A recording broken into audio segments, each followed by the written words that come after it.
What is up, everyone? Happy Friday's Eve. John from Crazy Gringo Cigars here. Super excited about this live we have tonight. We just celebrated Veterans Day on Monday. This is something that I've been talking about with one of my guests tonight. We talked about this a while back when we started, connecting and becoming friends. But we wanted to do something. The NFL is celebrating Salute to Service right now, and so we figured let's do a Salute to Service cigar herf. So super excited. Without further ado, I'm going to introduce my first guest, and that's, you guys know him as Bryce from Silent Hero Cigars. What's up, Bryce? What's going on, man? Thanks for having me. Of course, man. Now, this next one, Bryce is a veteran. My next guest, we've connected here and there, but this is our first time hanging out, getting to know each other. Super excited. We just talked a few minutes, shit on each other for having, a military-style gym in his house. But this is my buddy John from Cigar Vets. How's it going, John? John, it's Grace. Bryce, good to see you. I appreciate the invite and glad to be here with you guys. No, but what you call? And my final guest is right on time. Actually, I actually had the chance to meet him in Washington D.C. Learned that he was a veteran. Then went on to serve in the U.S. government, like most veterans do. But that is my friend Mario from Casa Caraballo Cigars. Mario, how's it going? Great to see you, brother. Hey, what's up, guys? What's going on? Mario, nice to meet you. I think I'm with all Army vets, so I think I'm a little outnumbered right now. I was definitely outnumbered. No variety here. Hey, you know that I love the Coast Guard, man. Especially after I spent some time training them. So that's great to hear. John and I were talking beforehand, and it's crazy is the Coast Guard is the size of the New York City Police Department, and it covers so much, and we do so much. And, even though we're such a small service, so everyone has a connection to the Coast Guard in some way or some form. It's just crazy. But to get us started here, I was gonna, start off with just a quick moment of silence, just for all of our brothers and sisters in arms that are aren't able to be with their families, that have been lost and made the ultimate sacrifice. So just a quick moment of silence, and then we'll get started. Amen.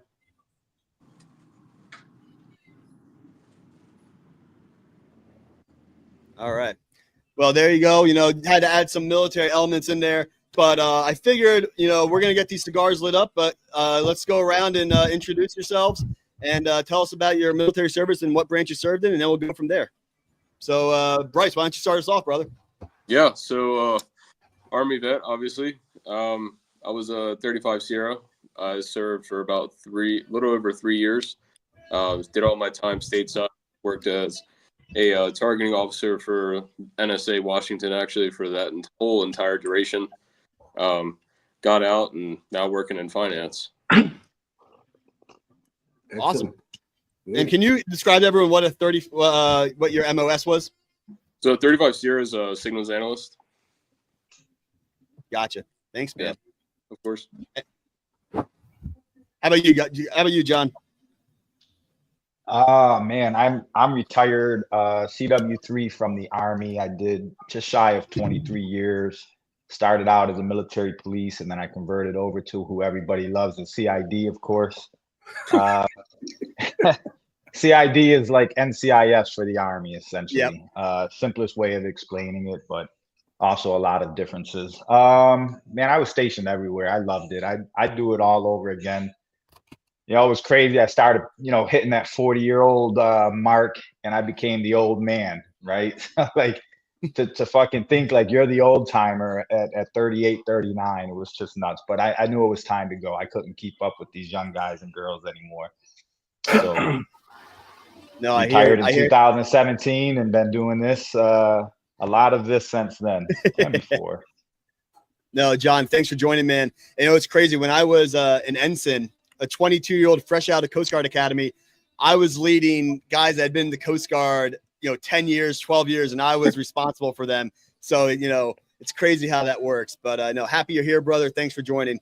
And thank you for your service. You too, Bryce. And how about you, Mario? So, man, I'm a 23-year veteran, retired. Came in the Army at 17, looking for trouble. And trouble found me in the infantry. And I spent 12 years in the 82nd. Then I went to 7 Special Forces Group, did the 18 Bravo stuff. And towards the end, I found my way into intelligence and did some good stuff there, which set me up for the private sector when I left. So, and then I retired, went to work for the special program with DOD,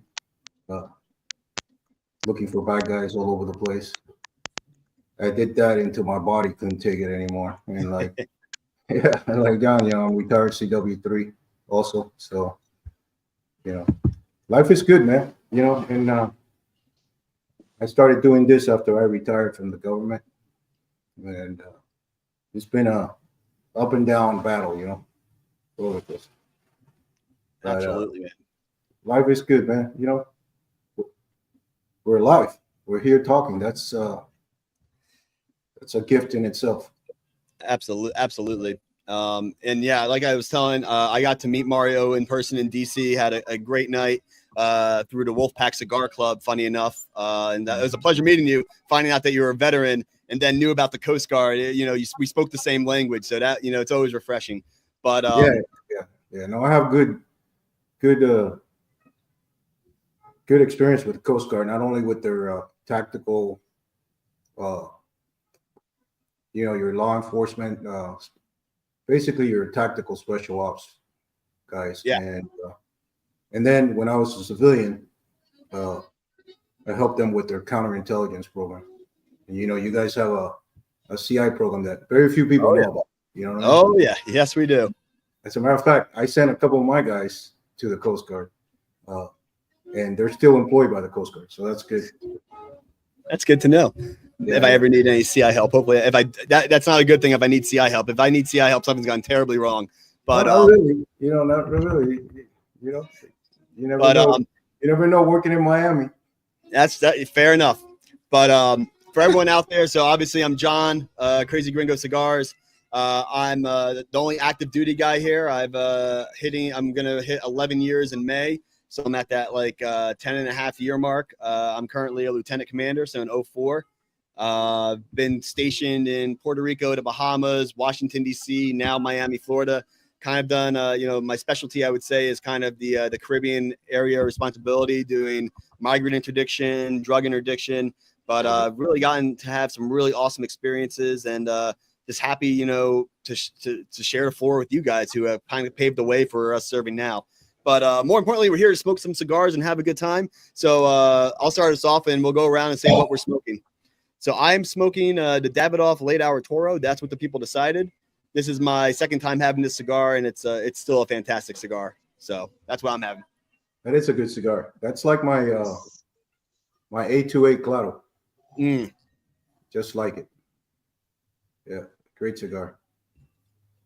Yeah. So I'm smoking my latest cigar that came out in 2023, which is the Apache. I'm smoking the Toro version, which is called Romance. It's a very smooth, well-balanced cigar. Really nice, pleasant smoke, and it's took me about 18 months to make this thing, but it's beautiful. Wow. No, yeah, I had it actually not long ago, probably a month and a half ago. I had the Apache. And that was a cigar I was very much looking forward to, and I vouch for everything you said. It was a fantastic cigar. What about Bryce and John? What do you guys got going? So I'm actually smoking my Silent Hero cigar, Candela. Oh yeah, nice Candela. Oh yeah, nice, good for you. Indonesian wrapper, binder, and a Nicaraguan. Oh, that's a good mix. Nicaraguan, Indonesian is good. Oh yeah, thank you. Yes, sir. I'm smoking the Tatuaje, one of the Monster Smash sticks this year, the Jekyll, which is Nicaraguan. Yeah, you can't go wrong with Tatuaje, You can't. You really can't. I mean, it's sad that they play these shitty games with they only produce so many, you know what I mean? I have a lounge in Fort Lauderdale, and wait, really? Yeah, you didn't know? No. I live in Hollywood. Mario, I live in Hollywood, man. Okay, man. So you come up to University Boulevard to Yeah. Davie. Smoking Daddy Cigar Lounge. That's my lounge. Okay. And I'm getting ready to open one up in Miramar come December if everything goes well. We're putting the floor in right now. Oh, well, That's awesome. Thanks for telling me. Yeah, Jesus. Yeah, I thought you knew. So yeah, Tatuaje, they play this bullshit game where you only get so many boxes a month, you know, and they're gone, you know. Yeah. And you know, it's they say it's because of production push. It's just a market strategy to keep the prices up and you know the demand, you know. But great cigar, can't go wrong. Every one of them is awesome. But you're right. You know, they have preferred retailers too that get a good amount more than those limited number of boxes. Yeah, so that, you know, it's a business. I can't pretend to know the business, but I definitely know they have guys lined up out the door sometimes to catch their new releases. Yeah, the cigar. Let me tell you, the cigar industry is one of the most corrupt industries in the world. It's cutthroat. Everybody's trying to take your money. Very few honest, decent people that you run across that will look out for your interest. And you learn the hard way if you don't know what you're doing. You know what I mean? Like, you know, you want to make a brand and they want $30,000-$40,000, you know, because they just want your money. They don't care if you're successful or not. They just want to make the money. Where, for example, I've made some brands for some people, and you know, I don't take them to the cleaners. I say, look, start out with 5,000 cigars. This is how much it's going to cost you, and I break it down for them, right? You know, this is how much each cigar is going to cost you. This is how much the band's going to cost you, the wrapper, the box, import fees, transportation fees from Esteli to Managua, from Managua to Miami, from there to your house. You know, this is, you know, and you know, 5,000 cigars, you better have around $18,000. You know what I mean? You pay for everything. You know, and you know what's crazy too? That's not how the cigar industry is portrayed at all by any stretch of imagination. I also have to go close the door. I realized I left the door open to my inside, so I don't want my house to smell like cigars. I'll be right back, gents. He got away with that for a long time. My wife would have been out there yelling at my ass within the first 30 seconds. My wife is traveling tonight. That's the only way I got away with it. Otherwise, oh yeah, I would have been fried. But what you call it? So let's kind of go through and talk about how we got into cigars. Obviously, Bryce and Mario have their own cigar brand, but I'll start us off just to kind of set the tone.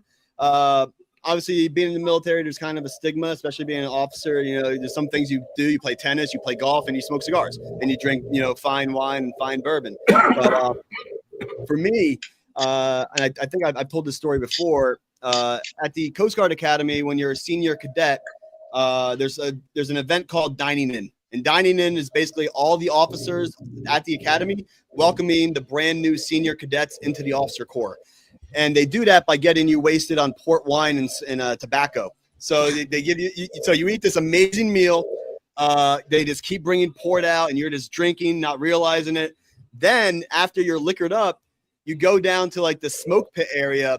And you have they have 2 or 3 admirals down there. They light up cigar. You light up cigar.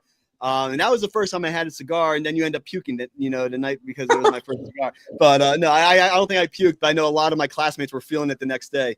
But yeah, that was my first time having a cigar. And I kind of said to myself, what have I been? I was a goody 2-shoe kid growing up. And I was like, what have I been missing? Really, really enjoyed it. And,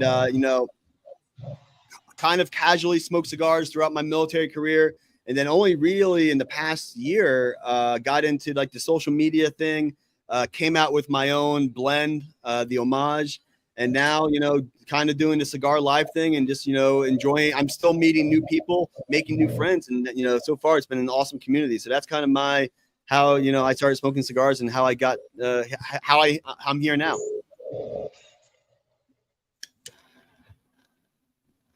Well, I'll go next. I was recruiting. I was an Army recruiter back in 2003 to 2006. So if you know timeline, the wars kicked off 2003. So I got stuck on this shitty ass 3-year detail. January of 03, the war kicked off March of 03. So trying to be a recruiter at the first 3 years of conflict sucked. And I'll just say I've shared this story on social media. I'll give you a truncated version. Had a really bad day, and I'm in my Class B uniform, and I was ready to fight somebody over the phone, you know. And I hung up. I challenged them to come into the station. It got really ugly. Like I just had to walk out. I was just ready to punch holes through walls, and so I stepped out front of the recruiting station. And it's kind of on the corner. Well, across the street to the corner, there was a bar with a cigar shop next door to it. And there were always a shitload of motorcycles and Harleys and just people that I generally stayed away from. And I was always too intimidated to go into that cigar shop because of the crowd that was outside.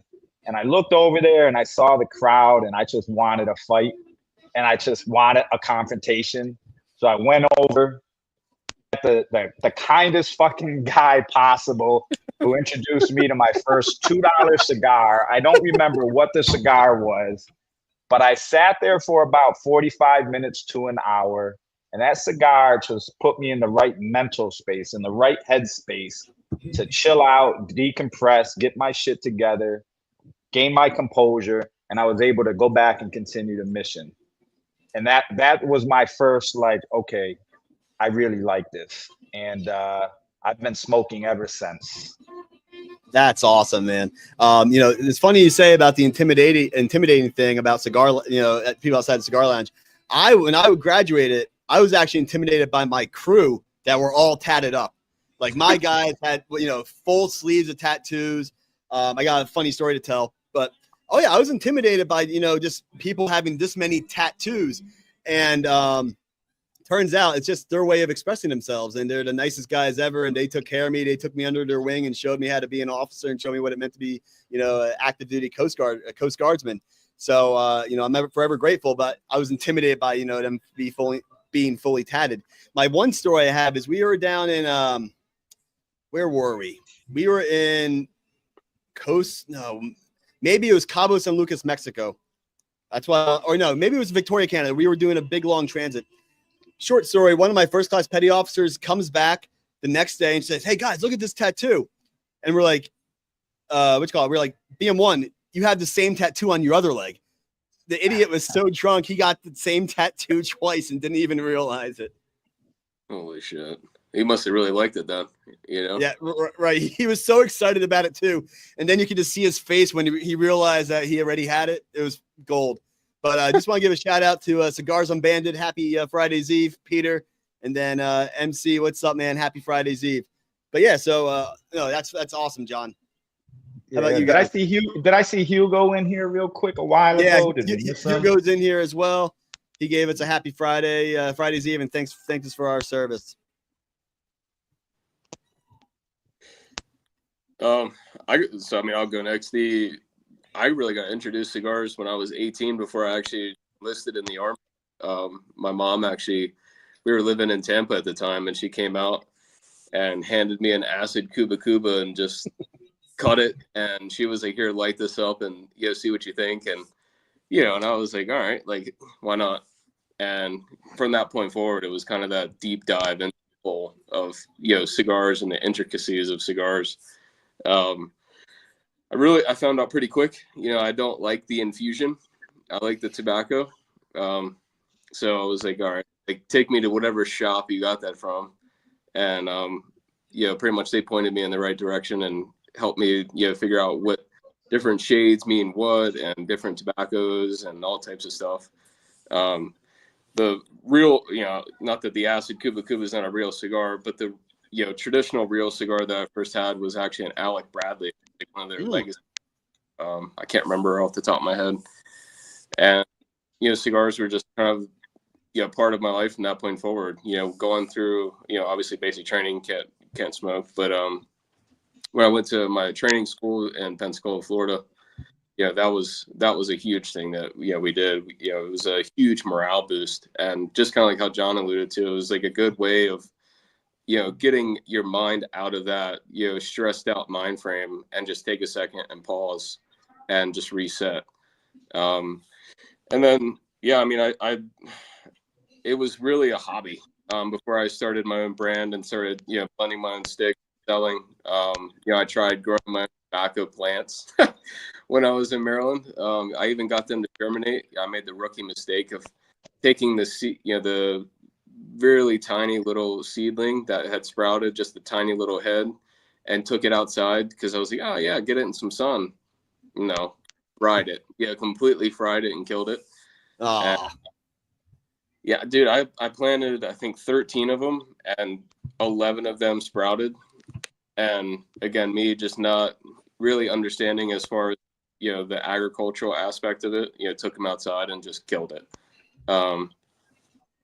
But after that, that was kind of the point where I was like, okay, I kind of want to do this as like that next step. Like I want to start my own brand. I want to start my own blending process. What does that mean? That it really is funny that you had mentioned that the cigar industry is very corrupt and want to take your money. I found that out so quick. I mean, granted, you meet some very nice people, don't get me wrong, but no, like if you're trying to start your own brand, you really have to have both eyes open and be really paying attention, because the budget that you have set to start that brand can quickly get blown out of the water.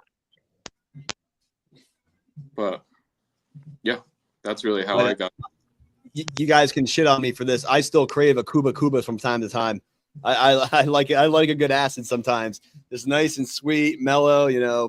That's just I smoke those once a year, and that is because my grandfather, that was practically my dad.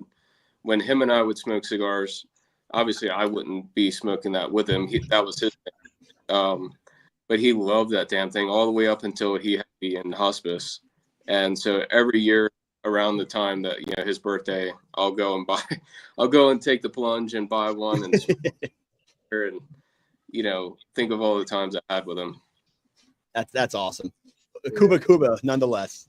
Yeah. Man, I want to congratulate you on your new brand there. I've been following you for a little while, listening to you, your story, your purpose. I think I texted you one time and I told you that anything you need, you can count on me. Oh yeah. And I admire you. I respect you. I really, really have a lot of admiration for what you're doing and how you're going about it. So, as long as you're having fun and it's not draining your personal finances, keep doing it. You know what I mean? Just keep cognizant that family comes first. Because business is brutal. It's brutal. So yeah, kudos to you. As far as me, I grew up in a tobacco family in Cuba. My grandfather, he grew tobacco. I grew up in Santa Clara, which is west of Havana. It's not a big known region for growing tobacco, but tobacco does grow there. And as a young kid, I always chasing my grandfather around, who always had his favorite cigar was the Lancero, by the way. He always had 11 of them in his pocket, smoked 11 cigars a day. My father also. My father wasn't he would smoke 2 or 3 cigars a day. But my grandfather was always smoking. And my father would make cigars on the streets, and once we moved to Havana, he make extra money doing that. So it was fun. But fast forward, I migrated to the United States. I'm dirt poor. I'm 15 years old. I don't know what I'm gonna do. Get out of high school, I first thing I saw was be all you can be bullshit, and I'm gonna try to be something, and because I saw what my friends were doing in Miami. They were chasing drugs, pushing drugs from Miami to Orlando, from Orlando to Tampa, and I didn't come to America to do that shit, and so I told my dad, hey, I'm leaving. You either sign the paperwork or I'm gonna get my uncle to sign the paperwork. Falsify the shit, whatever. The Army doesn't care. Yeah, someone signed, you're good to go. Yeah, my father had the mentality that the Army in the United States was like the Army in Cuba. Absolutely not, right? So he signed the paperwork, man, and I left Miami at 17 on December 6, 1977. I went to Jackson for basic, then I went to infantry school at Benning, jump school, 82nd. And fast forward, boom, 20 years, right? And now I'm retired. I go back to the private industry, worked for Southwest Airlines as a security consultant for a couple of months. Then this Army Special Project called me and said, you want to do this? And I go, yeah, why not? It sounds good, So I did that, and I went to Puerto Rico, did a year there, established a cell there, and then went to Europe, spent 10 years in Europe, doing all kinds of counterterrorism stuff up there. Then I went to Korea, came back to the United States, got burned out, and kind of took a management job where I wasn't out in the field all the time. And that was a good move because I learned a lot. And it set me up for other good jobs. And then I retired. And excuse me. And then I go to 2 weeks after retirement, I'm heading to Nicaragua during the riots down there to go get some Mexicans and Japanese expats that are stuck down there working for this company. And what we thought was going to be a 1 week mission, it turned out to be a 3-year mission. And I'm making money out the yin yang like I've never made in my life. Making $828 a day. You know what I mean? Oh my God. That's why the cigars are called 828s, right? Oh, that makes a lot of sense now. Because I was negotiating with the company. Normally, senior security consultant makes anywhere between $1,100 to $1,500 a day, and I negotiated at 828 because I wanted the contract to last as long as we could, right? So you want something that's going to be manageable and sustainable. And while I was there, I'm sitting outside my safe house smoking a cigar, and I look at my partner, Dave Rapay. And Dave comes from first, second bat, and then he was in 7th group with me, and then he went over to the big boys. And I go, dude, I'm gonna follow my dream. I'm gonna create my brand. And the next morning, we got on the 4Runner. We drove 3 hours to Esteli. We got up there, started knocking on doors, and all these motherfuckers wanted $30,000, $40,000, $50,000, which I had, but that's not what I wanted to spend. You know what I mean? So I ran across a friend of mine, and I didn't know he was there, and he has a small factory, And I said, I want to make 10,000 cigars. And he goes, we could do that. So we started working on the blends. Took us about a year to perfect them. And then I came out with the 828 Claro, the Oscuro, and the limited edition Silverback, which is the San Andres wrapper.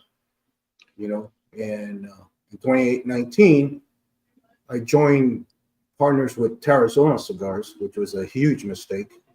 But going back to the corruption and unethical people, even though I did, my due diligence on this guy, everything came back clean and stuff, but there was a couple of layers there that I didn't know about. And I would have never found out unless somebody would have told me, right? So we launched at 2019 at the PCA, man, and the cigar is a hit, and we start getting accounts, and 2020 we go back to the PCA.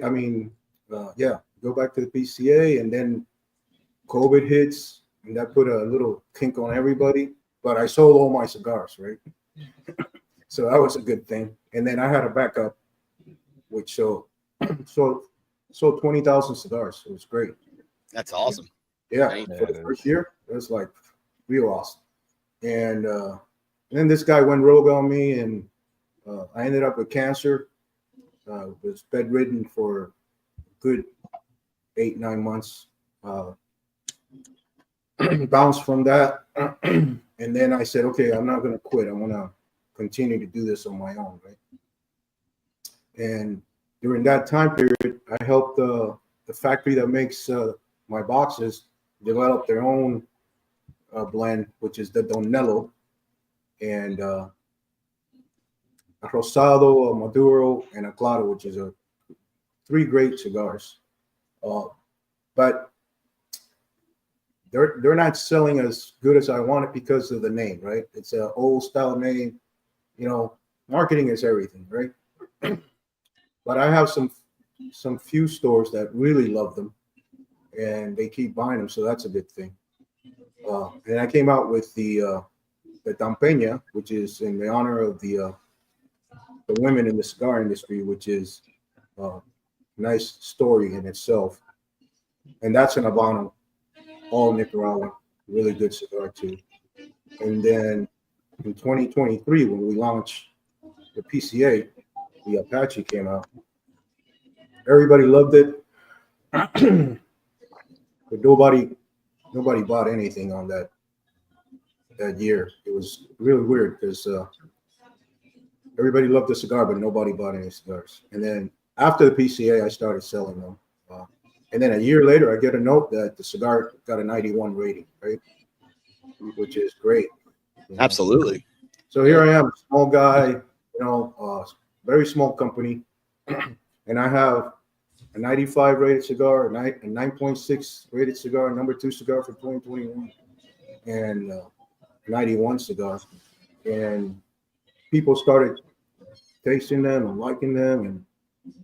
And I've been focused in the Virginia, Pennsylvania, North Carolina area for now. Even though I'm from Florida and my license is from Florida, I'm focusing outside the state because Florida is flooded with cigars, right? And retailers, majority of retailers, you have 2 types of retailers. You have a business guy who has a cigar shop, lounge, who sells cigars. Then you got the guy who's retired, who's just hanging out at a lounge and trying to sell cigars, right? And so it's a challenge. So this past year, I've been doing it the old style, knocking on doors, building relationships, getting the stores to try the cigars. I've had a couple, events with them, and I surpassed my goal as far as sales, right?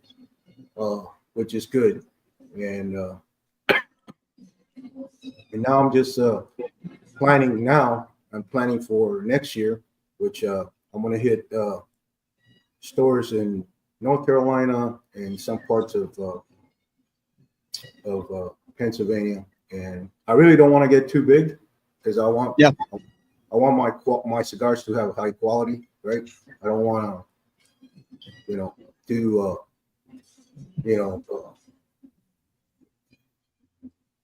change.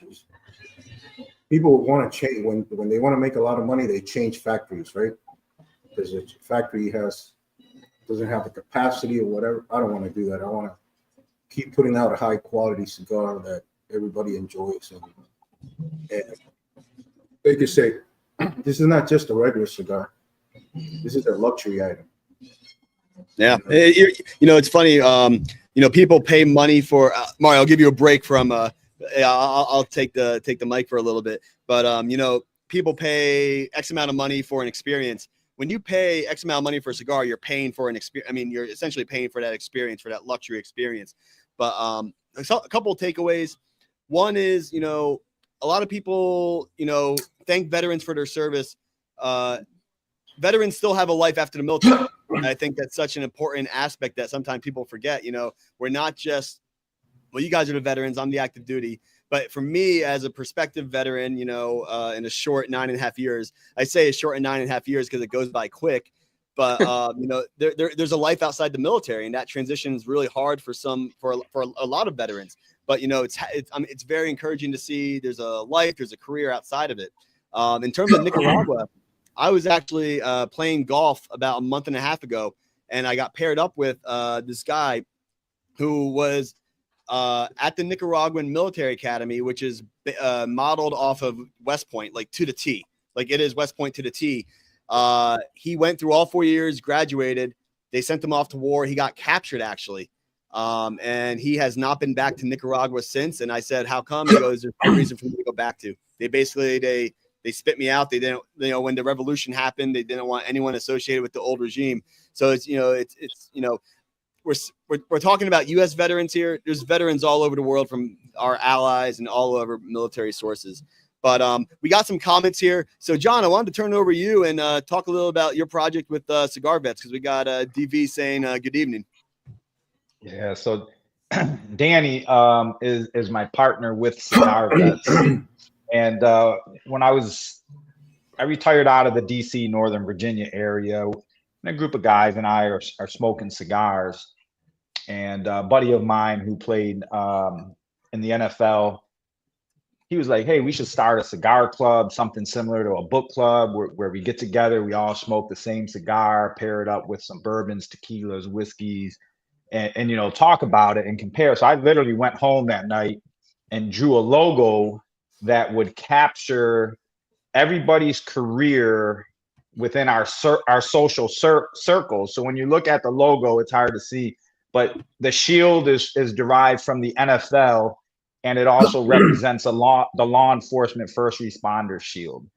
And on the top, the camouflage represents the military. The C, I guess you can kind of see it in the background here. The C I took from the $ and the Bitcoin symbol to represent our friends that were working in the financial industry. And then in the background, it's really subdued. There's a bunch of binary ones and zeros throughout the bottom of the shield. And that's for all the guys in the the tech industry, which Northern Virginia is huge. It's like the Silicon Valley of the East Coast, right? So right outside of Reston, Virginia. But if you look at the two cigars that form the V, that also looks like a woman's uterus. Is an OBGYN. So we started as a social group of friends, BSing around. Danny's wife, who's on with us, Danny's actually still active duty. And Mario, he's in a lot of that same footprint that you were in yourself previously. He's down there at Bragg. We can call it Bragg because I feel like it's going to be Bragg again in a month or two. So it's always Bragg for me. It's always Bragg, man. How can it change, right? Yeah. Anyway, so Danny's wife made us some shirts with the logo on it, and everybody loved it. And the club just kind of grew. And then once I moved on, we started our social, through Instagram, a lot of interest. And we started collecting cigars. You know, we've all had to purge cigars. We have to make room in the humidor for our new cigars, right? We've all been there, and it sounds bougie, but we'll end up with like a freezer bag of cigars, and you either give them to your friend that's just starting to smoke, which is what I was doing with Danny. But we ended up getting a bunch of buddies that donated those cigars, and we were sending them to the units overseas currently deployed. Awesome. And that's really what we still do. We raise money. We started out as a paid membership club for a while. Our members were winning cigars every month, every quarter. And then every year we did different tier cigar raffles online. We had a lot of fun with it. We came out with our challenge coin. And, quite frankly, there's just not as many people deployed anymore. There are a lot of groups doing the same thing. So the cigars that we get now, we give to Danny. Danny goes and loads them up on the aircraft himself, and he sends them to a nice special little group of people who are going to enjoy the cigars without the social media photos for us, without the proof of anything. And those that know who we're supporting and what they support us, and we're happy with that. But we've had it's opened up a lot of doors. We've met some amazing people. It's presented some really cool opportunities. We've gotten in with a few different NFL teams on their veterans and their legends program.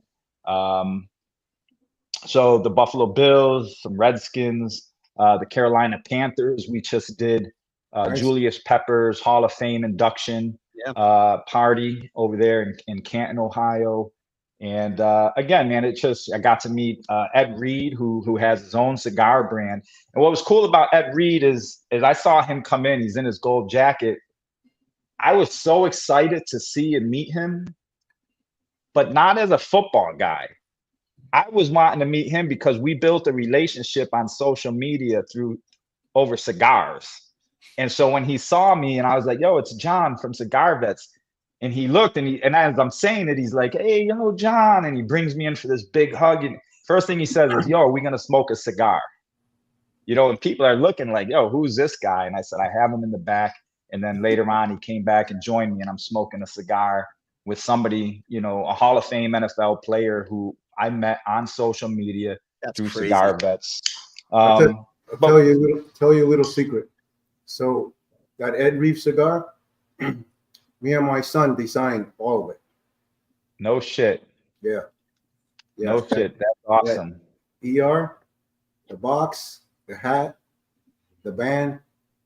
Yeah. His people contacted my son, who's the designer out in California. He works with a lot of teams and private industry. So my son calls me. He goes, hey, look who just called me. So we spent like 2 weeks playing with that and sent it to them, and they kind of liked it. And it's a nice design. It's real clean. Real clean, very smooth, very simple. You know what I mean? Yeah. So yeah, it is. And Ed Reeves is a nice gentleman.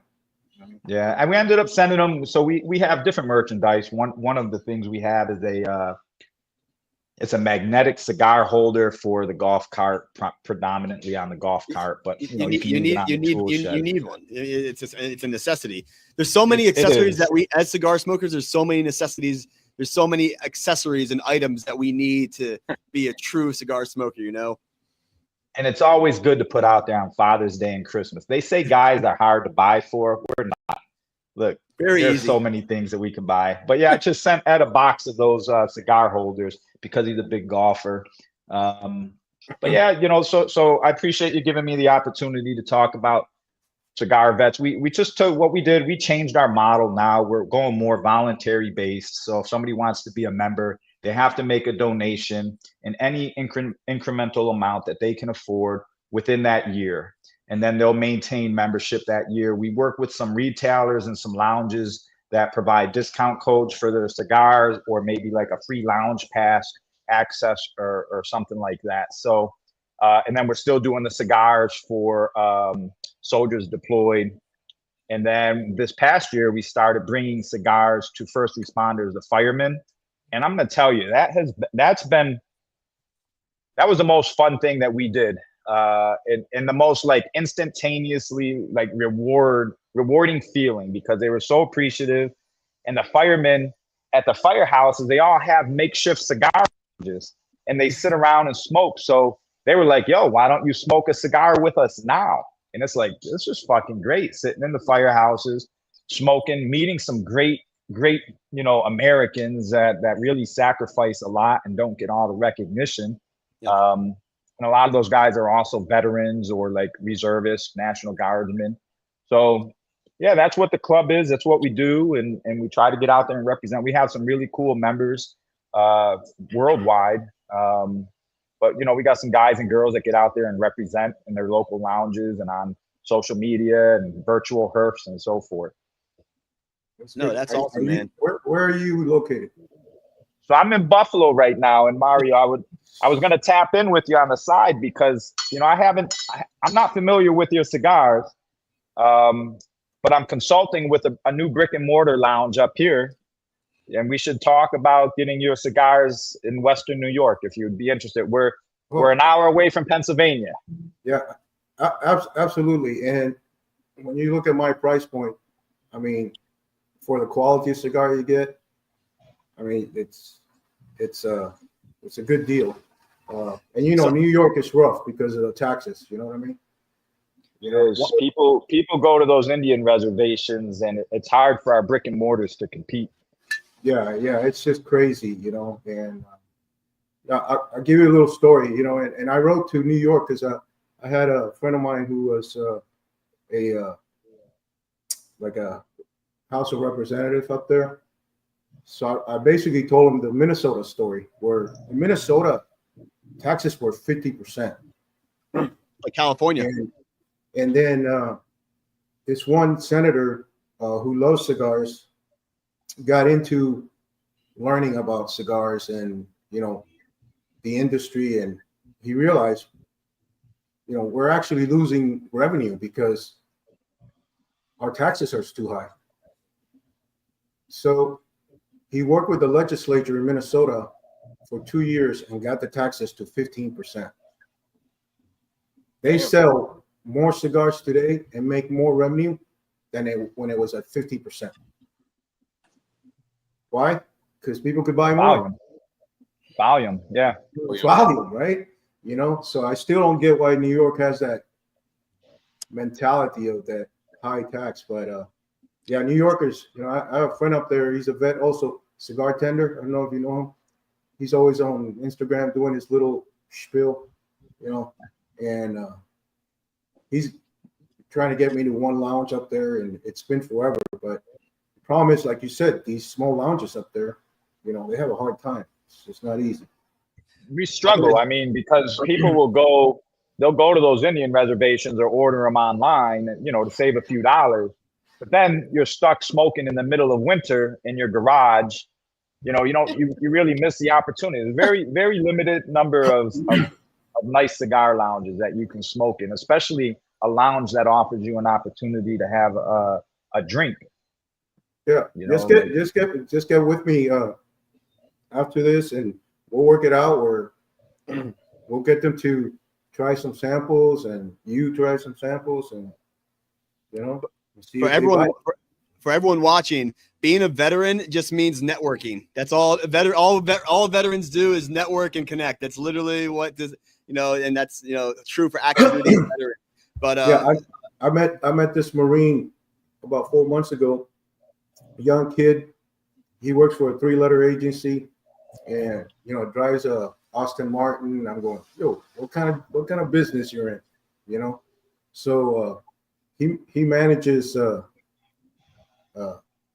good program, right? So contractor making big bucks, right? You know how Virginia is, right? You know, and so he has his own brand and stuff, and I got a call from a golf course. They said, hey, can you come in and show us your cigars and stuff? And I said, yeah, you know, and they loved them. And they said, we want you to come in for guest night and just hand out cigars. And I said, what do you mean hand them out? He goes, just hand out cigars. If people come to your table and they want 10 cigars, give them 10 cigars. So I took this Marine with me and his brand, right? Dude, we ran out of cigars that night. These guys were loving it. And now we get to go back every year, right? That's awesome. You know, and it's a 3-hour event where you make close to $3,000. You know what I mean? You know, and you do that twice a year. You know, and that's because, like you said, you know, helping another veteran out, right? And I think that's one of the, you know, biggest things, the brotherhood, the sisterhood, you know, I'm going to say brotherhood, and I mean that all encompassing. You know, no matter what branch you served in, Army, Navy, Marine Corps, Space Force, Coast Guard, you know, at the end of the day, I always like to bring up this point because people ask me, you know, what's it mean to be in the Coast Guard? And I say, it's not about the name on the right side of my chest. It's about the U.S. on the left side. Every branch has it, you know, the U.S. Coast Guard, U.S. Army, U.S. Navy on the left side over the heart. And at the end of the day, that's what it's all about, you know, is, you know, we're a community, active duty veterans, you know. Then the Coast Guard, we have a saying, you know, the long blue line, which means, you know, the people that have come before us. Well, you know, I don't know what the saying is, but all veterans share a common bond of, sacrifice and service to our nation. But I want to give a shout out to Ben from Ben Smoking. Ben joining us here. We also got Sean from Smoking Sounds Pod, a good friend of mine. Give him a quick shout out. But I wanted to give Bryce a chance. Bryce, I know me and you have gone in depth about Silent Hero, but I think one thing, kind of connect us, you're very big into, it's not just military service. And I know some of your cigar lines also represent, first responders, because, obviously we're here to salute to service. Salute to service means a lot of things, police officers, firefighters, EMTs, they serve too, just in a different capacity. We just happen to have all veterans here, but yeah, I want to give you a chance, Bryce, to kind of talk about Silent Hero. Yeah. So, I mean, like you kind of touched on, we're focused on PTSD. I mean, that's our niche in the cigar industry. And really kind of doing it all encompassing, obviously, everything that we have is veterans, but I also trying to also put a spotlight on first responders as well in any capacity. And like you said, we do have my Habano is actually called Blend 88, which is after a gentleman's badge number that, passed away, I believe in May, took his own life due to his battle with PTSD. So what we really do with Silent Hero, I mean, obviously, we create, we have cigars, right? We have a Candela, Ecuadorian Connecticut, 2 Habanos, and a San Andreas Maduro. And really what we do that's kind of a little bit outside of the norm is we take 10% of our profits from each month and we donate that to a partnering organization that we're with for that, for that particular month. And we're really just trying to, help veterans understand, and first responders as well, understand that, they're not by themselves, and that it's not just an organization like mine. There's a ton of different not-for-profits that are kind of, that are flying a little bit underneath the radar a little bit because they're small. But also the support from everyone else. If you look at my page, there is an enormous amount of support, for veterans and trying to help them get the peace of mind that they need. Because obviously everybody knows that 22 a day is way too many. So really Silent Hero, the main mission and the goal behind that is to reduce that to at least 21 a day. Keep at least one of our brothers or one of our sisters here, on this planet, and keep them going. And that's really what we do. So for like this month, we're partnering up with Project Kenny. They train service dogs out here in Wyoming, completely free of charge to veterans that, that have PTSD, that's service connected. And, we couldn't be more thankful for the love and support that we get from, the cigar community and people that are outside of the community as well. No. Great cause, man. Great cause. Awesome. Thanks for sharing, Bryce. So I'm going to kind of start off a little discussion here. What do you think is I know we've learned a lot of lessons from our service, but what's one lesson that you learned being in the military that sticks with you today and that's something that will stay with you forever? Open it up. The speed of getting stuff done, the speed and accuracy of getting things done, I would say is really stuck with me outside of the service. I know what you mean by that. It's funny. I'm smirking because as you say that, I'm reminded of hurry up and wait. hurry up. Yep. Yeah. There's definitely, it's one of the things I learned early on was purpose, right? And if you're lucky enough and you have good leaders, they teach you about what is the purpose? Why are you here? Did you, and everybody enlists for different reasons, right? I want to go to college. I don't know what I'm doing, But when you got a good leader and you get those sensing sessions or those pep talks or that squad leader coming in and say, okay, gather around, and he starts going off, and they start talking about what's your purpose. And they start focusing you as a young soldier or airman or sailor, Marine, Coast Guard, and purpose. And then that purpose turns into, like my man was saying, getting shit done, right? you know, and and then you saw it in action when you have your formation, and then you move out to do either maintenance or immediate action drills, whatever, and you don't train to time, you train to standard, right? And then you get it done. Yep. And you look at the clock and you go, whoa, we still got another hour. Well, what do we do with this hour, right? Yeah. And a good leader would get you to another phase instead of staying stuck, right? So I learned that early on.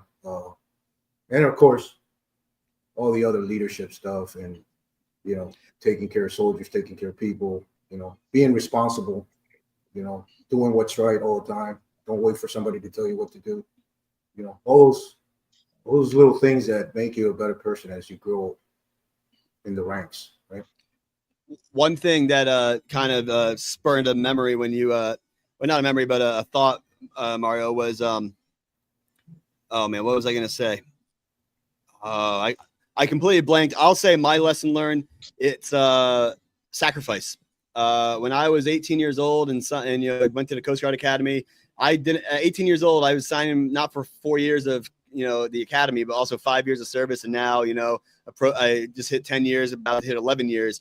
And now that I'm married, people don't realize the service member sacrifices without a doubt. But it's really, I've been kind of preaching this more and more. It's families that sacrifice, from not being with their loved ones, from supporting them on the home front and being able to say, go do what you got to do. We'll be here. We'll take care of the home front, and the families are the ones that have to move around every 3 to 4 years. They're the ones that are truly putting up with a bunch of shit, for us to be able to go out there and do what we have to do. And so my wife and I made a deal, when I hit my 20 years, if I can stay in the Coast Guard and if the Coast Guard wants me to stay in, I will. But at 20 years, it will have been my show for 15 years of our relationship. And so we kind of made the agreement that at 20 years, it's her show. And that's when I'm going to start following her around. And, but 15 years is a long time for someone to sacrifice. And listen, I signed up for this. Your spouse doesn't necessarily sign up for it. But when in a relationship, my wife and I, one of a very honest conversation we had was, we were at the juncture of, we're about to be very serious. And we had the conversation like, hey, like, I'm in the Coast Guard this is my career. You either, this is going to sound dickish, but, are you with me or not? If you're on this adventure with me, then you got to be with it. You may not always understand it. You may not always like it, but that's just the reality. And she said, give me a few days. And the next day, thankfully she came back and said, let's do it. And, there's no greater feeling to know that you have that support on the home front. But for me, it's really the sacrifice part, not for the service member, also the families that sacrifice as well. Oh yeah, I agree with you. Yeah. Sacrifice, families, deployments. I mean, we all deployed here, and I spent 13 years deployed. Yeah, it's not an easy lifestyle for us. It's not an easy lifestyle for them. But John, I'll turn it over to you, brother. Man, I think Mario touched on people, and I would say one of the things that really resonate with me now in all that I do is I put people first. And I know the mission's first, right? Like that's what we're trained to put the mission first. If you put the people first, they're going to make sure that mission happens for you. Yep. Inherently, right? So I've really learned to put people first, but personally, time management plays into a lot of it. I'm really big on time management, trained to the standard, not to the time. There's always something that needs to be done. So time management. But I'm also going to circle back, John, you're talking about sacrifice, and we had this conversation on Veterans Day. And being back in Buffalo, this is the first time I moved back here 3 years ago. This is the first time in almost 30 years of living in a true civilian community. I'm not near a military base. People around me don't know military stuff. And most veterans I meet, it's amazing how many veterans I meet who like just failed out of service, dropped out at some point, or within the first 5 to 10 minutes of discussion with one of us, we're able to tell that dude didn't honorably finish their initial contract, right? So I run into a lot of those guys, and we started talking about not all veterans are created equal. And then we transitioned into that topic of sacrifice. We could say, hey, we deployed, and Americans get that. Our citizens understand what it means if we're deployed, sort of. They know we're gone. They don't know what we're doing. They have no idea what that looks like to be in Afghanistan for a year and have everything running the way that it runs and all the different missions, and everybody's got their own responsibilities. But TDYs alone, I have never been stationed at Fort Leonard Wood, Missouri. Yet I counted up my certificates. I have over 3.5 years TDY at Fort Leonard Wood alone out of my 23 years, right? Like, and that's everywhere from a 1-week course to, I think the longest one was 3.5 months. That's not including, the Fort Ruckers, the Fort Bennings, and all the other TDY locations throughout DC. Danny's on here now. I can't even keep up with him anymore. He's TDY 3 times a fucking month from his wife and kids. And I'm always like, where are you at? And, are you able to get on a call? And you'll notice our social media has dropped in the past year. And that's pretty much because I'm TDY now. I still work for the government, and I'm TDY all the time. Since joining this job 3 years ago, I've been TDY 26 times. I've been TDY for at least 1 week every month since the month of April this year. And that's sacrifice. That's sacrifice me leaving the family. That's the family having to figure shit out in our absence. And emergencies happen. I've been gone during hurricanes and tornadoes and all sorts of other issues where you just have to pick up the phone and call somebody to look after your family in your absence, and that's a vulnerable feeling. Yeah. I mean, yeah, man, I think we've all been there, and we have a little appreciation for what it's like. And, what saddens me about the veteran community is nobody shits on veterans more than veterans. Oh, we eat our own. We just talked about it. And, I call them goons, right? They're goons because they're kind of like, they're either mad at the world, right? Because things didn't turn out the way they wanted. So they blame everybody else, or that's just their constant state of mind. You know what I mean? And I really dislike that. For example, my PTSD was, I was afraid to go to sleep because I was going to die. Right? I was involved in an incident where, we got fired up bad. People got hurt. And if I went to sleep, my guys were going to die and I was going to die. So when that PTSD kicked in one time, I didn't sleep for 30 days. I was doing like 10, 15 minutes a day. And I was amazed that I was able to function and still do everything. But then one morning I woke up and I realized I can't continue to do this, right? So I went to the hospital, and of course they gave me a bottle of pills, which I threw in the damn garbage can because Ambien just screws you up. You know what I mean? Then I met this lady who is a yoga monster, right? She's been doing yoga for 60 years. I mean, she's a psychologist, and she started this thing called the Movement Signature Movement Project. And so she said, come take my course, it's free, and then you help me get the other veterans on board, So I did that course, which is basically common sense, a lot of common sense, a lot of meditation, a lot of inward focus. And I went from 2 hours of sleep a night to 4, now to normal sleep in a matter of 3 years, right? Where for 10 years I didn't sleep, you know what I mean?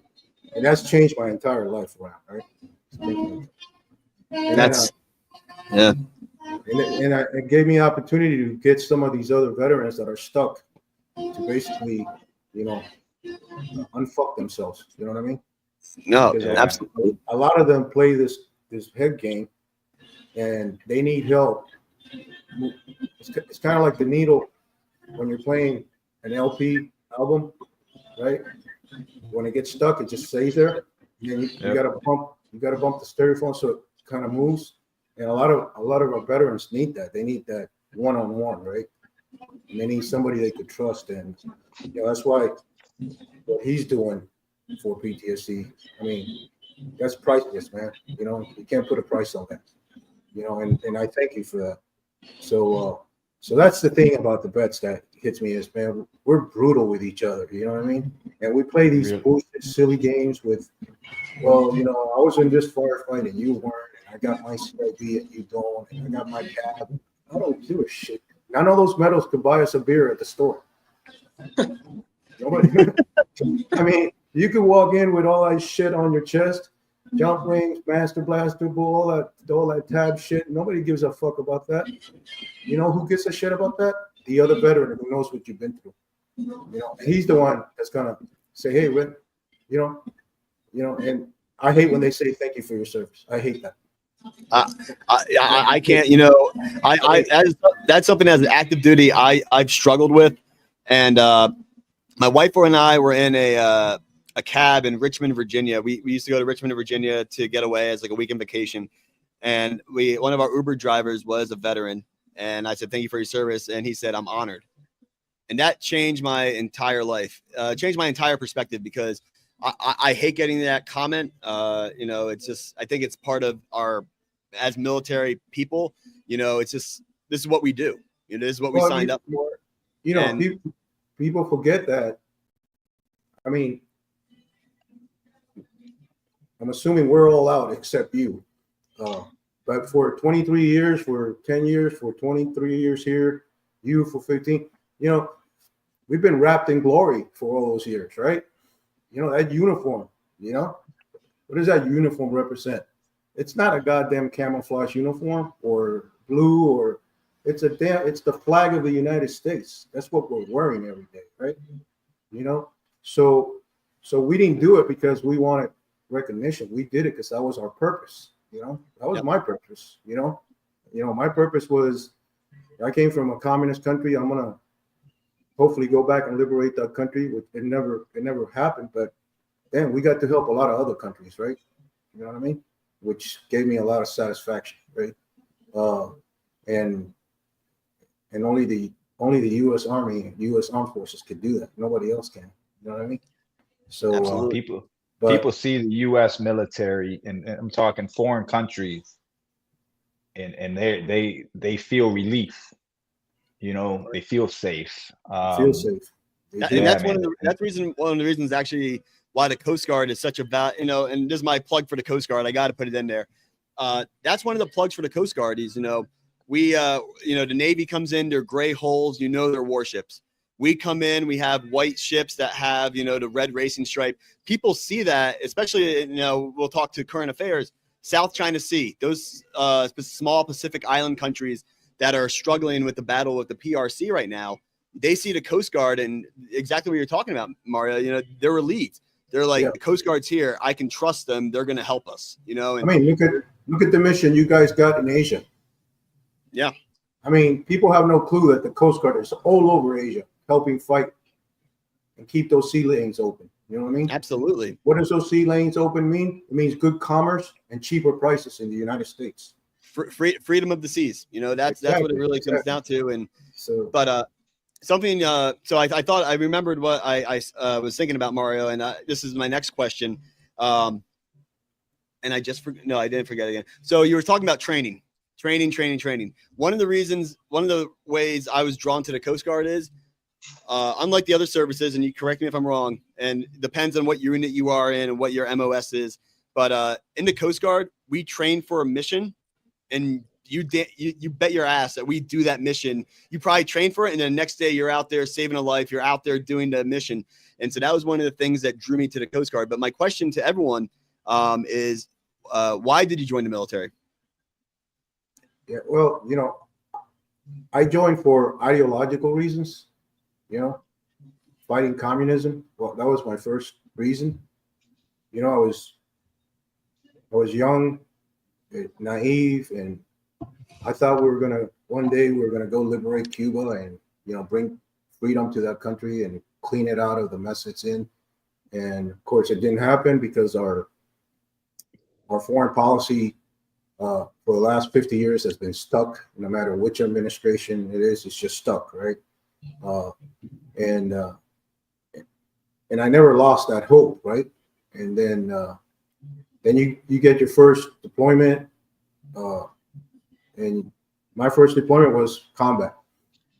You know, so that was an eye opener, and you know, we help people see freedom, right? And there's nothing better than that, right? You know, rescue the oppressed, right, and give them hope, right? You know, America does that all the damn time, you know, and we're not perfect, and you can criticize the shit out of us, and that's fine, you know, because we could take the criticism, but you know, every time the world's needed a leader, we've been there, you know, and every one of us has stepped up to the plate, you know. And you know, a real before I turn to Bryce and John for their answers, I've had a unique opportunity in the Coast Guard to see that because, you know, in Puerto Rico, our mission, you know, one of the big missions is alien migrant interdiction operations, migrant interdiction operations. I have seen people at sea for 6 days. They have given up everything. They have no food, no water. They just want a better life. And you know what the Coast Guard's job is? The Coast Guard's job is to interdict them and bring them back. And you know, that is the first time I had to do it. One of the hardest, most emotional journeys for me as not only as a military member, also as an officer. It's heartbreaking because you see these people, they're no different than the four of us. They, you know, they're giving up everything they want, everything they have, everything they had. You have doctors, lawyers, and these, you know, that are giving everything up to try to just better themselves, better their lives, better their life for their families. And, you know, having to bring them back was, it was heartbreaking. But at the end of the day, you know, over time, you become desensitized to it as you do more and more. But it never leaves, and it's never lost on me that there's a reason why people sacrifice what they do to try to come to the United States. And I think that speaks to what you were saying, Mario. You know, there's that hope, you know, that's that, you know, shine that America is still that model. But it was heartbreaking that first time I had to interdict migrants. And it's always funny. A lot of Cubans, some Cubans would say, "See you next week," and you would literally see them next week because they would try again. And you had the Cuban women trying to, you know, telling all my guys, like, "I'll marry you. I'll make you the best Cuban food of your life. I'll make you meals for the rest of your life." You know, so, but we have a mission to do. And at the end of the day, that's what our job is. And that's what our role is. And we're going to do it. But it doesn't make it any easier because these people are giving up everything to better themselves. And so it one of the most humbling experiences that I wouldn't trade it for. And, you know, that's never lost on me that, you know, we kind of get lost in the numbers game of interdicted this many migrants from here, and here. At the end of the day, they're people, and everyone deserves dignity and respect, no matter where they're coming from. So that's my little 2 cents there about, you know, the hope, and then also, you know, people trying to come to the United States and the Coast Guard's role in there. Yeah, you know, just a little note there. You know, some of my most satisfying missions were humanitarian missions. Yeah. All right, John, how about you, brother? For me, it was like probably the majority of people who joined. Again, I said I was a recruiter. You know, they say statistically, those who enlisted me, at least in the Army, are the bottom 1% of society, right? I was definitely in that bottom 1%. I was a high school dropout, a father at 16, and I'm married and still with my son's mother, right? So we're 16, 17-year-old parents, and I'm in the streets of Buffalo doing whatever the hell it could take for me to get a few dollars to get diapers and food. And, you know, listen, so I joined for me. I joined for my family. And probably the first re-enlistment, second re-enlistment was for those same reasons. But as you stay in and you progress up the ranks and you get educated and experienced, it becomes bigger than you. And that's where it just becomes your life. It's the life. It's the mission. It's the purpose. All those things that we've been talking about. And then once you hit your first like overseas, I did Korea for a year early on. My second assignment was Korea, and you start seeing the impact. And then you're over in Europe, and now you're deployed, and you find yourself in these roles where you're an ambassador for the United States. Yeah. And you're working with NATO partners and these other foreign entities, and they look at you as an American, and that means something. And then you stay in and that service to country, it catches up, And they look at you for that leadership, man.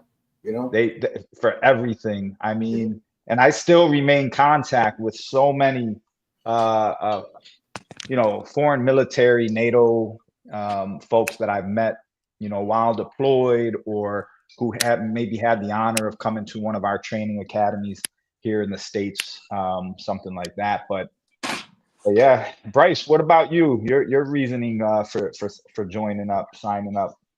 You said you were enlisted, right? Yep, I was enlisted. So I enlisted at 19. Dude, I enlisted because, man, I figured out that I didn't have, to be quite frank, I didn't have the damn self-discipline to do college. I got out of high school, had no self-discipline, no accountability whatsoever. And my wife actually was just my girlfriend at the time.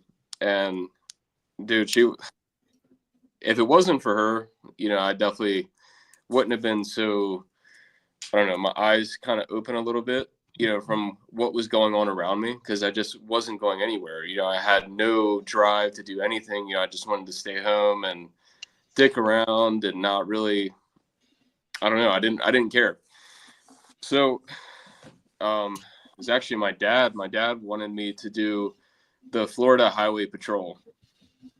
And when he asked that, I immediately was like, fuck that. Like, if I'm going to get shot at, I'd rather be shot at, from an open field or doing urban warfare kind of thing, not go up to somebody's blacked out windows and they had expired registration or, expired tag. And then next thing you know, I'm getting shot in the chest because I can't see in the car and they just lit me up. So from that point forward, I kind of was like, oh, okay, I'm going to look at the service and see what's kind of interesting of what I want to do and that what can translate back into the civilian life.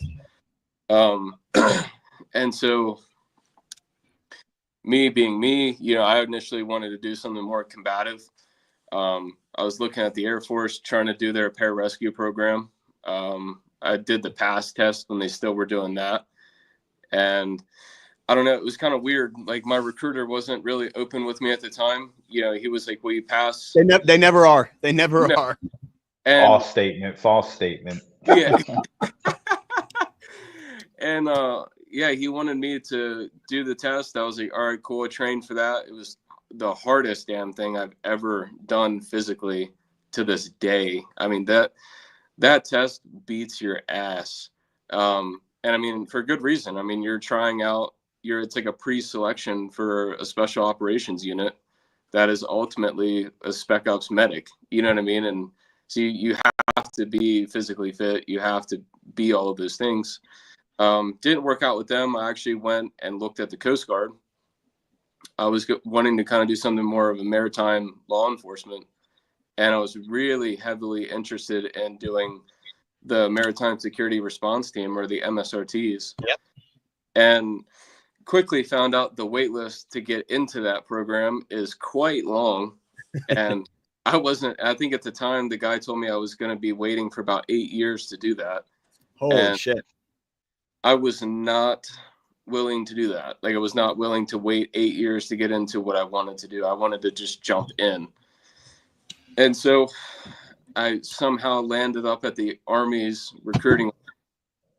And they had kind of put a different list of options out, for doing anything for, mortar. And then signals analysis is what really kind of caught my eye. It didn't have a description at the time. And so he couldn't give me like actually what the job does, due to the classified nature of what that job actually is doing downrange, and signed up for that. And it was not that it was a bad decision. It was the best decision on the table. And I'm happy that I did it. I would definitely do it all over again, no matter, the outcome, if it was the same. And it was annoying too, like I get there, I go to Pensacola, I think it was like over 800 hours. It was probably approaching 1,000 hours at that point, all the extra time I had to put in the schoolhouse. Because again, the schoolhouse, all the information is classified, so you can't take anything out. You have to stay there and study it all day. And then, I got stationed at Fort Meade and never did the damn job a day in my life. I was a targeting officer from day one. And, John, the thing that you mentioned, being trained to do the job and then immediately doing it, that was my first experience with that. I learned that day, and then the next day I was doing it. Yeah. I mean, it's really eye-opening, I'll tell you that. You're essentially hunting people, which is kind of crazy to say out loud. But no, I mean, I joined really to try to get some direction, get some self-accountability, get some damn direction. Because at the time, my household, although you look at it from an outsider's perspective, it was stable, but not necessarily. It was stable to the point where, they wanted you to do something, even though it didn't align with you. So I just needed to get out of that situation, to begin with. And and ended up at the Army. Yeah, you said the word targeting there. It'd be so nice if the American people could understand our targeting capabilities, right? Man, you can't hide, baby. You can't hide. We can't hide either. They know where.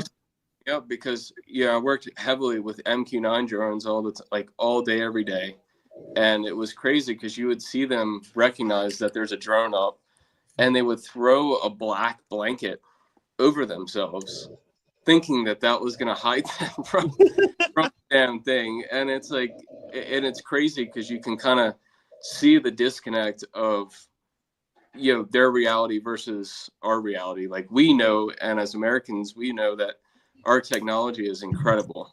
Like, we know that it's insanity, and those people over there just, again, I mean, they're fighting in flip-flops and AKs essentially. So the disconnect is ultimate. Yeah. I'll piggyback and give my answer. So obviously a different route. It was around my sophomore year of high school when I realized that I could go to a normal college and go about my life. I actually had a big interest in film and cinema studies, and I wanted to go to a liberal arts school and study film and cinema. But I knew that personally I was not going to be fulfilled. And so, I had a conversation with my parents and said, I think I want to do like a military academy. And my mom said, if that's what you want to do, like, let's get serious about it.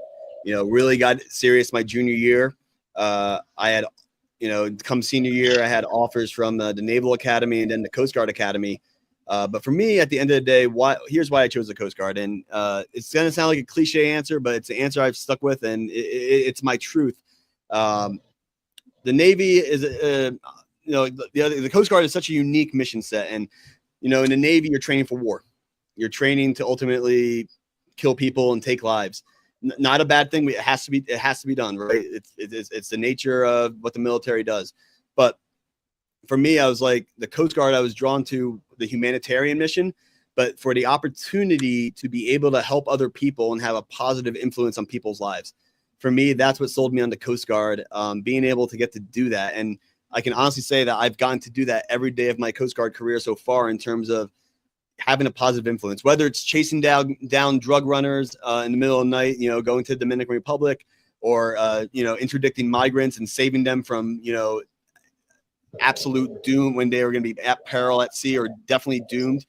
We one time we were in Turks and Caicos. We were on our way to Miami, and we found a Haitian sailboat. It looked like it had 60 people on board. It looked like it had 30 people on board. I think it ended up being like 75 to 80 people total on board. The next day, the forecast was for 9 to 12 foot seas. If we had not gotten those people and interdicted them, they would have 100% died at sea. And so for me, it was really the humanitarian aspect and being able to have a positive influence in people's lives. And, you know, my moral compass brought me to the Coast Guard. And here I am, you know, 10 and a half years active duty, you know, making a career out of it. And I wouldn't change a thing. I spent a semester at the Air Force Academy. At the end of it, I was like, I'm ready to go back to the Coast Guard. You know, I loved my experience there. I got my jump wings. I'm a proud Coastie that wears jump wings. You won't see many of us with them, but I was ready to go back to the Coast Guard just because of what the Coast Guard stands for and the mission of the Coast Guard. So that's what brought me to the Coast Guard. But so John, I got a question for you. Yeah, the academy, is that Groton, Connecticut? That's right. It's right across from Groton. It's in New London. So the sub base. I was just there in May. One of those weeks that I was TDY, we went there to the Coast Guard Academy, and we used their facilities for our training. And nice small little place. Yep. Beautiful. It's a but as I'm listening to you talk, listen, you made a great decision because you're mentioning shit like we don't get to say we were in Turks and Caicos with the Army. We don't get to say fucking Dominican Republic and all these nice places that you've been throwing out during this whole live.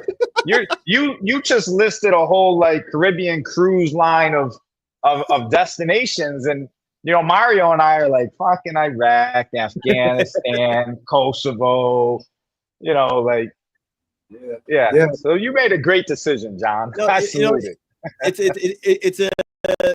It's a different war we fight. You know, the Coast Guard's involved in a different fight. My friends always make fun of me. My first 4 years out of the academy, Puerto Rico and then the Bahamas. My friends hate me. They're like, "How did you manage that?" I'm like, you know, I just played my cards right. I looked for the cool assignments and had fun doing it. But yeah, that's one of the benefits of being in the Coast Guard. You know, we're always going to be on the coast, and the Coast Guard has international, you know, overseas presence. It's not over. You know, we do have actually a detachment over in Pafoursoi that work for the Navy's Fifth Fleet. I have a buddy who's a commanding officer of a cutter out there, and like Mario, to what you're saying, the Coast Guard is everywhere.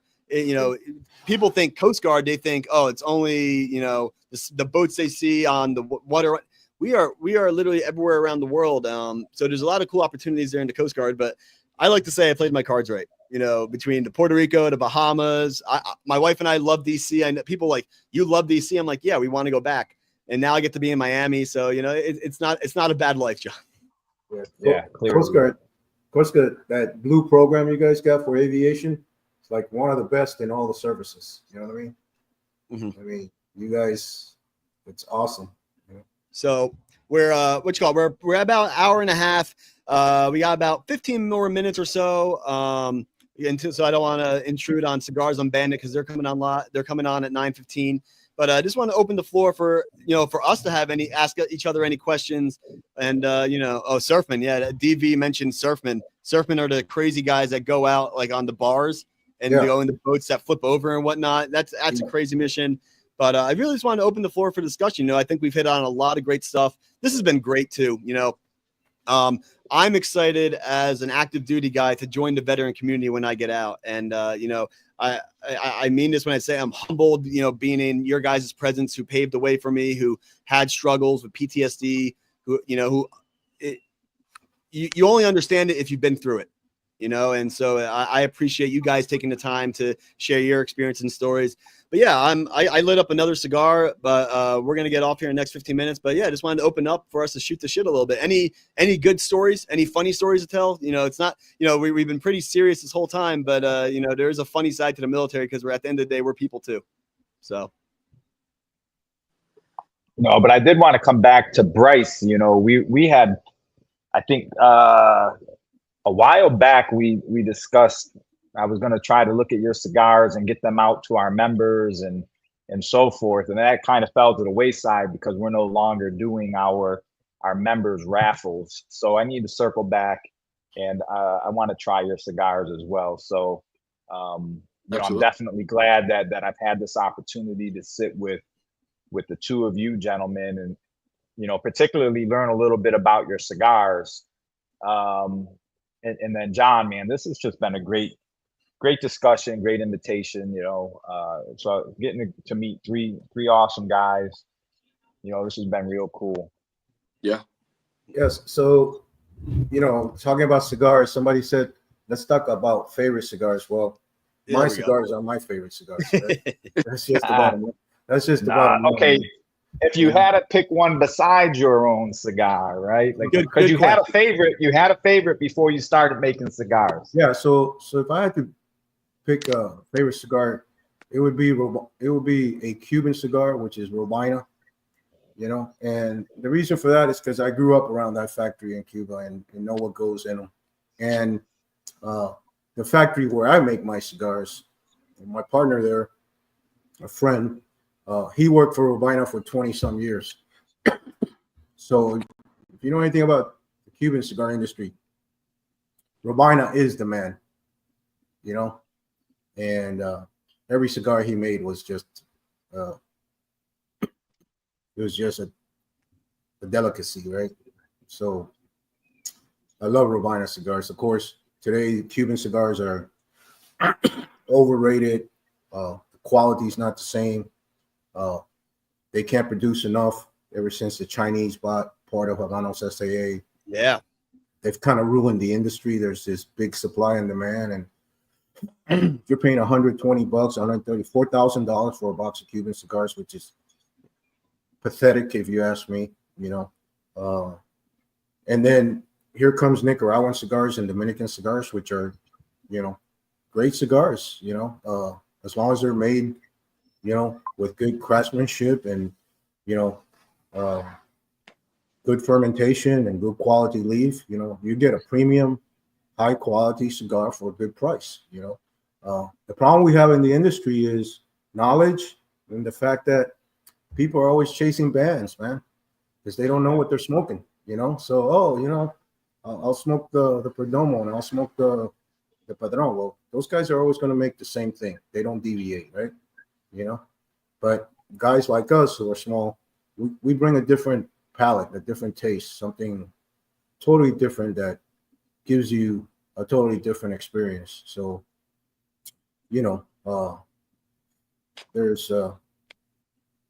there's a lot of good cigars out there, and there's almost too many cigars. Yeah, like, there is. That's just my personal opinion. There's so many freaking cigars out there, and and it's becoming harder and harder for brands to really put together a quality product that differentiates themselves. I'll go next. My favorite cigar is the Acid Cuba Cuba. No, kidding. It's not the Acid. My go-to cigar, which never fails, is Arturo Fuente short story, the Hemingway short story. I've had that cigar many times, and it's such a consistent blend. It warms me up every time, so that's going to have to be my favorite cigar. Well, that's not a bad cigar at all. No, it's a great cigar. And you said the word consistency, and that's why my cigars are good, because they're consistent, right? From the fermentation process to the manufacturing, it's always, 100% and more, right? And you've seen my cigars, you've seen the manufacturing of my cigars. Oh yeah. Your Oscuro actually probably one of the that got me onto. I was afraid of very dark wrappered cigars because just a little intimidated. I had yours, and it set me off on a journey of finding dark wrappered cigars. Honestly, trying to chase the sweetness, but also the flavor. And so yeah, I absolutely. I remember at the Cigar Lounge in DC, I was about to cut it, and you took it from me, and you cut it on an angle, and you said, "Try that. It's gonna bring out different flavors." And it was absolutely amazing. Yeah, the key about that Oscuro is, it's a lot of people cook the Maduros, right? They cook them, so you get the darker leaf. That one's natural, and that's why you get that sweetness from it. But, how about you, Bryce? What's your favorite cigar? Let's go beside your own cigars. What's your favorite cigar? The My Father Judge. That's my favorite. Okay. That's a good cigar. Yep. And it's made by a great guy. And they do have good quality standards there. every time I've had that thing, it's never let me down. It's always been very consistent. Very, it won't let you down. It's a good cigar. yeah. Good people. Good people. It's been a go-to for many, many years. That guy is still 80 some years old. He still gets on a plane and goes to Nicaragua and spends 4 months in the factory with his son. I mean, Oh, wow. Yeah, he's relentless. You know, he should be retired now, right? Miami, just relaxing. No, he's down at the factory, man, for 3, 4, 5 months. You know, he's amazing guy. Amazing guy. How about you, John? So I have a tie for my favorite, and Danny knows this already, but then I'm gonna say what my new favorite of this year has been. So my favorite two, it's like a 1A and a 1B, and I don't know which one would be A. It's the LFD Andalusian Bull and Fuente's Lost City. I just fucking love the Lost City. You know, there's a little variance each year with those that I do pick up on. So but always great cigars. But my favorite cigar of this year, and I can't make it my overall favorite because it's not a long-term production, but it's Sanj Patel's Antra that he released this year in recognition of his daughter who died of SIDS. And you know, he did a good charitable release with those cigars where proceeds went to a foundation that supports SIDS. So that's really been my favorite cigar this year. I just keep buying freaking boxes, and I know I keep telling myself, like, dude, stock up, because when they're gone, they're gone. Yeah. So let me tell you a little story about Andalusian Bull. So we only get a couple boxes every so many often, and people want to buy the box. We can't. We sell one stick only, so all the customers can have a chance at them. You know, good stick. So Felix Gonzalez, who the blender for that, he worked for LFD. He created that blend, and ever since he left LFD, they've never been able to do another cigar like that one. He does artisan cigars now in the Dominican Republic. He's got his own little shop, and he does very special artisan cigars. His blends are just amazing. But sadly, he doesn't work for LFD anymore. But that is a hell of a cigar. It is. You know, I actually procured one of those NFTs that they released too. I haven't smoked it yet. I paid a little bit more than I probably should have, but don't we all? Don't we all pay a little bit more sometimes? And you end up holding it for a special occasion, and then you end up with so many cigars you have to fucking purge, right? Like, you know, it'll be like the most special occasion. My son graduated high school, and I'm like, not yet. Right? Yeah. Well, it's special, but it could be a little more special. But hey guys, we got about 5 minutes left, so I just want to leave you guys the opportunity to say any final thoughts about your brand or about veterans, about the military, and then we'll close it out here. Yeah, man. So, you know, no regrets with my military career. You know, I'm where I'm at today because the Army gave me structure. They gave me a chance to go to college and get a college degree. It gave me a chance to go from a private to chief warrant officer 3. You know, if I would have stayed in, I'd probably be a CW5 right now, you know, because I was tracking, right? You know, so no regrets there. And I'm glad I got to do it. As far as my brand, Casa Caraballo at casacaraballo.com is a, you know, handcrafted cigar with the utmost finest leaf and production that you can find in the market today for an excellent price. I don't believe in buying $25 cigars, $30 cigars. That's just crazy. But a lot of people do it because, you know, you're paying that marketing, you know, you're paying for that name, right? You know, so the good thing is there's plenty of choices out there for everybody. You know,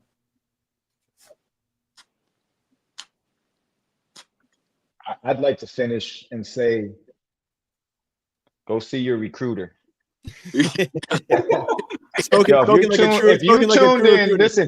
If you tuned in to this fucking live and you stayed an hour and 40 minutes and you haven't served, and you're still within the age limits, you should go see a recruiter. Well, I'll even throw this. If you're between the ages of 30 and 38, go join the damn National Guard. Yeah. Join the National Guard. Stay in the National Guard. When you're 60-some years old, you're going to draw another paycheck, right? And you're going to get a whole bunch of new skills between now and then. And you're going to be 62 years old. You're going to retire. You're going to have a military retirement check coming in every month. And if you deploy somewhere and get hurt and you get disability, then you're going to get a disability check also. You know what I mean? God forbid. Well, we're all broke. I mean, I have three dislocated vertebrae. My whole body's broke, right? But hey, if not, go join the Coast Guard. Yeah, right. Exactly. Everyone's a recruiter. That's the Coast Guard strategy. Everyone's a recruiter. They're actually offering $1,000 bonus if you recruit someone to join the Coast Guard. You get $1,000 extra for recruiting. That's a dangerous program. Look up Task Force Raptor Fraud Investigations. Yeah. What about you, Bryce?